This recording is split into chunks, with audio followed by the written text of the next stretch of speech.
Yow, what is up, guys? I'm eXtine from X Television here at the ESEA with ESEA doing an interview with the losers of the opening round of TF2. We had Area 51 versus the Prophets featuring Dashner. I am here with Area 51, TheFragile, and Ender. Guys, let's break down a little bit. Let's start with the first map. How did Badlands go for you? Not good at first. Actually, both maps didn't go well for us on the first half. In the second half, we did better, but we still didn't make up enough from the lack of our performance in the first half to win the match. First map, it went okay at first. It went really well. Actually, the first round went back and forth, and then the second and third round we got crushed, and then we just had to talk about it and see what we did wrong at halftime. And I mean, we definitely did better second half. I mean, Prophets or EMG or Dashner was an incredibly good team. So I mean, they weren't going to let us run it all the way back with them. Yeah.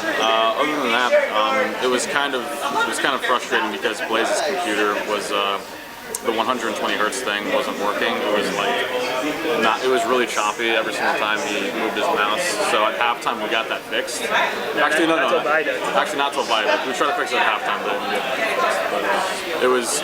Blaze, apparently Reptile got more kills than Blaze in that map because Blaze couldn't do anything. But once it got fixed on Viaduct, he did better. But they just did really well on Badlands. We couldn't take it. Yeah, it seemed like Blaze definitely settled in the second map a lot better. Did you guys have some other difficulties settling in at LAN? Because I know that some of your players first time. Ender, it's your first time at LAN, right? Yeah, it's my first time at LAN, but I think I did pretty well. Didn't really affect me too much. I usually play with the 60 hertz monitor. I went to the 120 and actually was doing pretty well. I liked it a lot. But yeah, I mean, our mids were terrible. We couldn't get anything going. We would get crushed on mid, and then we would be down like a minute on Viaduct, and we can't really come back from that. Same thing on Badlands. We were getting rolled on mid, so we weren't having good mids at all. Do you think it was like a strat issue, or just kind of, as you said, the strength of the Prophets kind of a little too much? I think it was a mix of both. Their mids are definitely really well defined, and they know exactly what to do at all times. And our mids are they're kind of just on the go kind of mids. It's just do this and this, and usually that works. But I feel like Prophets, they know exactly what they're doing on mid, and we have a loose idea. So our mids are kind of hit or miss, and their mids are usually going to be more consistent than ours. So I definitely give them credit for definitely being the better team today. And even when we won our mids, Reptile would usually get out, so they would be able to hold. So. Yeah. In your opinion, who are the most dangerous players for Prophets? Clockwork and Banny. Clockwork and Banny.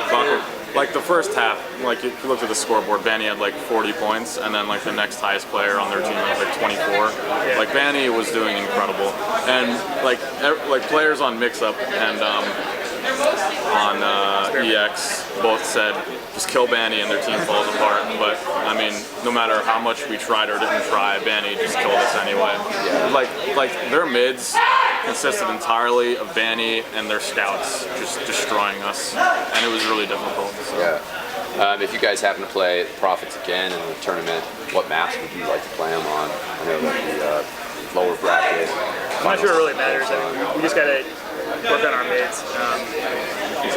I agree with that completely. We were able to hold them, we were able to push them back, but just our mids, you can't come back when you don't win any mids, Yeah. We got this next match coming up, Experiment versus Classic Mix-Ups. You guys just mentioned those players were watching you.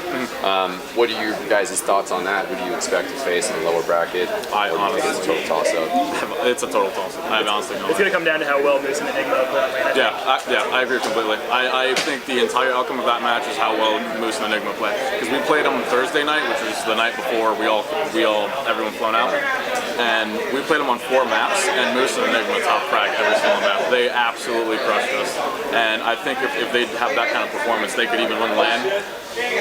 But it's gonna completely come down to Moose and Enigma, because I don't think anyone in EX is gonna underperform. I think everyone's gonna perform exactly how they always do. I think everyone in Mix-Up is gonna perform exactly how they always do, and it's gonna come down to Cool. Well, we got that match coming up on the official ESEA stream. And then that will be followed up later with the lower bracket elimination match. Unfortunately, you guys going to be there fighting for your life.